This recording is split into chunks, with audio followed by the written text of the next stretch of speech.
നമസ്കാരം. ഇന്നത്തെ 10 പ്രധാന വാർത്തകളിലേക്ക്. തടസ്സങ്ങളെല്ലാം നീക്കി രാജ്യത്തെ മാറ്റത്തിന്റെ പാതയിലേക്ക് നയിക്കുമെന്ന് പ്രഖ്യാപിച്ചുകൊണ്ട് പുതിയ ബ്രിട്ടീഷ് സർക്കാരിന്റെ നയപ്രഖ്യാപനം. എടുത്തുചാടിയുള്ള നടപടികൾ ഒരു കാര്യത്തിലും ഉണ്ടാവുകയില്ല എന്നായിരുന്നു 39 ബില്ലുകൾ അവതരിപ്പിച്ച രാജാവിന്റെ പ്രസംഗത്തിനു ശേഷം പ്രധാനമന്ത്രി കെയർ സ്റ്റാർമർ പറഞ്ഞത്. പ്രധാനമന്ത്രി പദത്തിൽ നിന്നുള്ള തന്റെ പതനത്തെ നറുഹാസ്യത്തിന്റെ മേമ്പൊടി ചേർത്ത് പാർലമെന്റിൽ അവതരിപ്പിച്ച് മുൻ ബ്രിട്ടീഷ് പ്രധാനമന്ത്രി ഋഷി സുനക് കയ്യടി നേടി. വെറും 44 വയസ്സുള്ള തന്നെ മുതിർന്ന രാഷ്ട്രതന്ത്രജ്ഞൻ എന്ന് വിളിക്കാമോ എന്നാണ് അദ്ദേഹം പാർലമെന്റിൽ ചോദിച്ചത്. ബ്രിട്ടനിൽ ലേബർ പാർട്ടിക്ക് മുന്നിൽ അധികാരം നഷ്ടപ്പെട്ട പ്രതിപക്ഷത്തായ കൺസർവേറ്റീവുകളുടെ നേതൃസ്ഥാനത്തേക്ക് മുൻ പ്രധാനമന്ത്രി ഋഷി സുനകിന് പകരം പ്രീതി പട്ടേൽ മത്സരിക്കും. എസെക്സിലെ വിറ്റ്ഹാമിൽ നിന്ന് മികച്ച ഭൂരിപക്ഷത്തിന് പ്രീതി പട്ടേൽ ജയം പിടിച്ചിരുന്നു. സർക്കാർ ജോലികൾക്ക് പ്രഖ്യാപിച്ച കോട്ട സംവിധാനത്തിനെതിരെ വിദ്യാർത്ഥികൾ ആരംഭിച്ച പ്രക്ഷോഭം രൂക്ഷമായതോടെ ബംഗ്ലാദേശിൽ ഉന്നത കലാലയങ്ങൾ അനിശ്ചിതകാലത്തേക്ക് അടച്ചിട്ട് സർക്കാർ.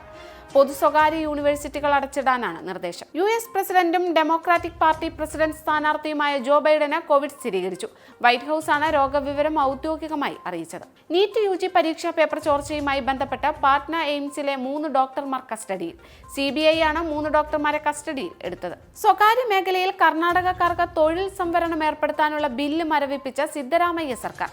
IT വ്യവസായ മേഖലകളിൽ നിന്നുൾപ്പെടെ വലിയ എതിർപ്പ് വന്ന സാഹചര്യത്തിലാണ് സിദ്ധരാമയ്യ സർക്കാരിന്റെ തീരുമാനം. ആൾക്കൂട്ടത്തെ തനിച്ചാക്കി ഉമ്മൻചാണ്ടി ഓർമ്മയായിട്ട് ഇന്നേക്ക് 1 വർഷം.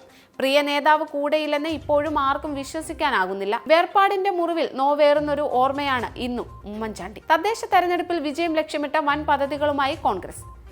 സംസ്ഥാനത്തെ 14 ജില്ലകളുടെയും ചുമതല 14 നേതാക്കൾക്ക് വീതിച്ചു നൽകി. പാരീസ് ഒളിമ്പിക്സിൽ മത്സരിക്കാൻ ഇന്ത്യക്ക് 117 അംഗ സംഘം.